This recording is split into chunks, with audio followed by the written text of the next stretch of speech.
उत्तराखंड की हरी भरी पहाड़ियों के बीच बसे छोटे से गांव सुरई में एक मध्य वर्गीय किसान हरिदत्त अपनी 8 साल की बेटी आरोही के साथ रहता था। पत्नी के गुजर जाने के बाद वहीं पिता और माँ दोनों की भूमिका निभाता था। सुबह खेतों में हल चलाना, दोपहर में मंडी तक अनाज पहुंचाना और शाम को बेटी के साथ होमवर्क करना, यही उसका जीवन था। आरोही की आंखों में दुनिया को जानने की गहरी जिज्ञासा थी। वह छोटी उम्र से ही किताबों से दोस्ती कर चुकी थी।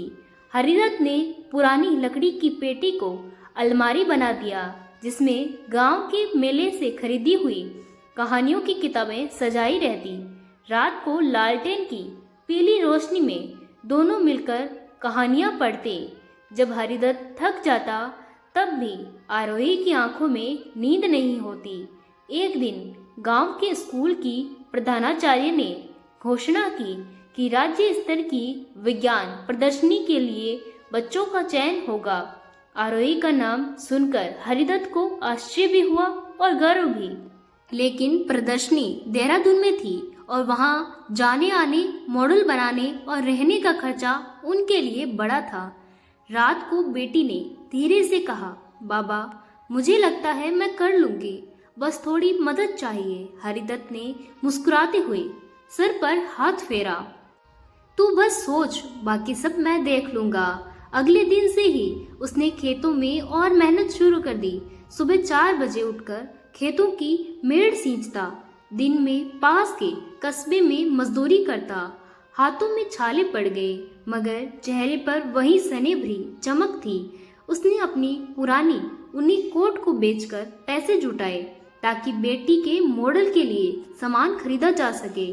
आरोही ने पर्वतीय जल स्रोत से ऊर्जा विषय चुना।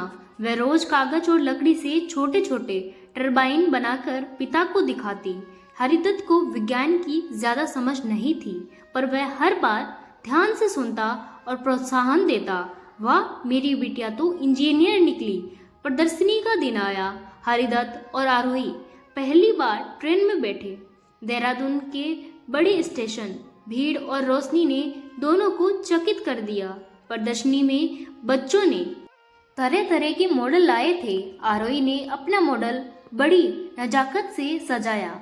जब निर्णायक मंडल आया, उसने आत्मविश्वास से समझाया कि कैसे पहाड़ों की नदियों से स्वच्छ ऊर्जा प्राप्त की जा सकती है। नतीजा घोषित हुआ। आरोही ने प्रथम स्थान जीता। मंच पर पुरस्कार लेते समय उसकी आंखें पिता को खोज रही थी। हरिदत्त की आंखों में गर्व के आंसू थे। लौटते समय ट्रेन की खिड़की से पहाड़ों की ओर देखते हुए उसने कहा, बाबा आगे चलकर मैं ऐसा प्रोजेक्ट बनाऊंगी जिससे हमारे गांव में भी रोशनी फैले। हरिदत्त ने बेटी को सीने से लगाते हुए कहा, मुझे पता है मेरी बिटिया आसमान को छुएगी, तू बस अपने सपनों को पकड़े रखना। गांव लौटने पर लोग बधाई देने आए। आरोही के पुरस्कार की खबर अखबारों में भी छपी, पर हरिदत्त के लिए सबसे बड़ा पुरस्कार वह मुस्कान थी जो उसने बेटी के चेहरे पर देखी। समय बीतता गया। आरोही पढ़ने में आगे बढ़ती रही। हरिदत्त ने हर चुनौती को चुपचाप झेला, कभी पैसों की कमी, कभी स्वास्थ्य की परेशानी, पर उसने कभी बेटी को महसूस नहीं होने दिया कि उसकी उड़ान पर कोई बंधन है। 12 साल बाद वही आरोही एक नामी पर्यावरण इंजीनियर बनी। उसकी पहली बड़ी परियोजना थी अपने गांव में जल विद्युत संयंत्र लगाना। जब उद्घाटन हुआ तो मंच पर सबसे आगे खड़े थे हरिदत्त की आंखों में वही चमक थी जो पहली प्रदर्शनी के दिन थी। आरोही ने माइक संभालते हुए कहा, आज जो भी मैं हूँ वे मेरे बाबा के विश्वास से हूँ। इन्होंने मुझे सपनों के पंख दिए।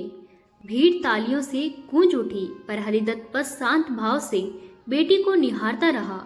उसे लगा जैसे जीवन की सारी मेहनत का फल मिल रहा हो।